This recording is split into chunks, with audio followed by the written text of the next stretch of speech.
food chain and its impact on greenhouse gas emissions. It seems from the testimony we'll hear today that by making changes to the way food is delivered, prepared, stored, and disposed of, we can create some positive environmental balances.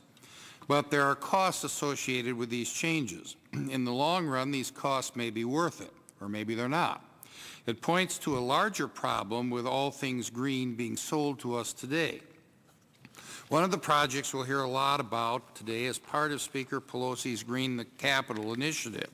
This project includes many changes to House food service operations, and we welcome Chief Administrative Officer Dan Beard here to talk about them. But do the costs associated with these changes create worthwhile greenhouse gas reductions? Simply put, are we getting the most bang for the buck? Some changes, like serving cage-free eggs or hormone-free dairy, and in Wisconsin we only produce hormone-free dairy, will result in no greenhouse gas reductions whatsoever. One of my four guiding principles in evaluating any global warming policy is, will it produce tangible, measurable environmental benefit? The House Food Service project seems to leave that question open, which concerns me.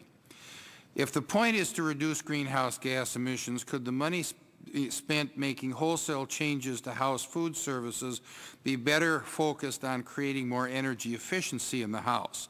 It's unclear to me that if there's enough transparency in this process to actually measure if these changes are worth it. Mr. Beard's testimony points toward many simple changes in lighting, heating, and cooling that could end up saving the taxpayers $20,000, and that's a good thing. It's just too bad that $89,000 in taxpayers' money apparently gone towards a questionable carbon offsets in an effort for the House to reach its goals of its Green the Capitol initiative. As the Washington Post reported in late January, it seems that some of these offsets are very questionable. The report showed that these offsets produced very little in the way of additionality.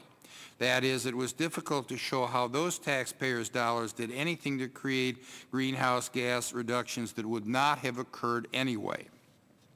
This article shows to me there needs to be more transparency in dealing with all things green.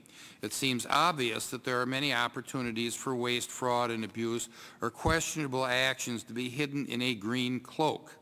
Do changes in House cafeteria produce more or better environmental benefits for the dollar than improvements in energy efficiency?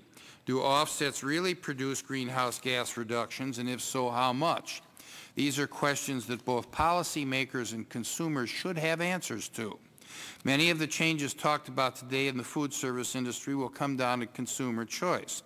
Living in a carbon-free environment will have significant costs and trade-offs associated with